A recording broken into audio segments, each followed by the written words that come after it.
I felt that it was very important to design the Batmobile first before we approached any of the other aspects of design of the film, because I had a very specific idea in my head about a contemporary approach to a Batmobile. And our approach to it would tell everybody who saw it a lot about what we're doing with the whole film, which is a more grounded reality in which we're trying to base this story. When we first started talking, Chris had this idea of crossing a Lamborghini and a Humvee. Chris was sort of making a little primitive model out of Play-Doh and said, sort of like this. It was very, very crude. It looked more like a croissant than a car, but I felt very strongly that if we cracked that and showed it to people, they would either get it or they wouldn't, and if they didn't get it, then I'd know I was in trouble.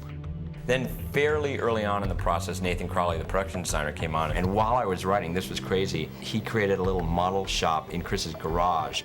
It was very much a film school atmosphere. That was part of the fun. We really decided to be private and just started what I call model bashing. We just started making models of cars. It's got bits of stealth bomber in it, it's got bits of Lamborghinis, bits of Hummers, and all different things put together in this marvelous combination. Chris write his script and then come into the garage and I'd be covered in glue with car concepts. The funny thing is the craftsmanship was really good too. You could see in Chris a kid that had built little car models when he was younger, because you know he and Nathan really had this down. As an evolutionary process, Nathan was able to build one, and I would look at it and make suggestions or actually change things like myself, and then we would move to the next step and then the next one. We made about 5 or 6 Batmobiles. The one is the finished Batmobile, I think is the Mark V, so it took about 8 weeks to build. When the script was done, we sort of presented not only the script, but all these great Photoshop elements of what the world and the Batmobile would look like so that Warner Brothers could get the whole picture. And that initial prototype is 90% what the finished Batmobile became. We took that model to England, found these great guys to produce the car full size. Chris Nolan wanted the Batmobile to be a real car, not just a car that looked pretty but didn't actually function. You know, his gem was, look, I want this to be a mean machine. I want it to perform.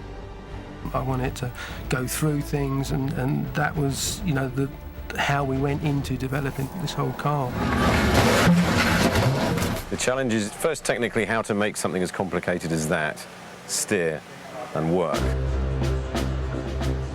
Every piece of it has been made. You start with a clean jig, put the chassis on, start building the roll cage around the driver and the occupants in there, and build it up from nothing.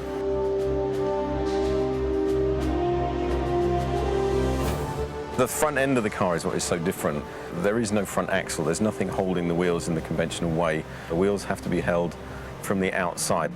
It was difficult, but we always knew it was possible. And 3, 2, 1, go. Chris had described the cockpit opening like the petals of a flower. We tried several times to talk him into an easier system, which made our life a bit easier, but he was not going to have that. The mechanism ended up where the front windscreen went up into the roof, and then the whole roof slides back, and then the 2 cockpit seats rise up. It was a nightmare trying to get that right. You've just got to have guys who've got technical knowledge of how to put all this together. They were so faithful to our original kit bash model that the glue blobs that Nathan had put into the model had been reproduced full size. It was quite a strange thing to look at. It's 9'4" at its widest. Lengthwise, it's 15 feet, and height-wise, it's about 5 foot, I think. Weighs 2.5 tons. There's nearly half a ton of rear axle and wheels and tyres. So there's a big chunk of the weight sitting there. Everybody was surprised to find that the Batmobile was ready before we thought it was going to be. That's been very thrilling to watch. A model that Nathan Crowley just built in my garage back in LA become a full-size working vehicle. Here we have Andy and Jim going for the land speed record. It was about 2 weeks before we started filming that we got the first prototype, without all the bodywork on, just a working chassis with the engine in. So we were sneaking the car around and taking it out to sort of hidden tracks and things, seeing what brakes, what doesn't brake. Start off testing it slowly, just drive in a straight line, make sure it handles okay.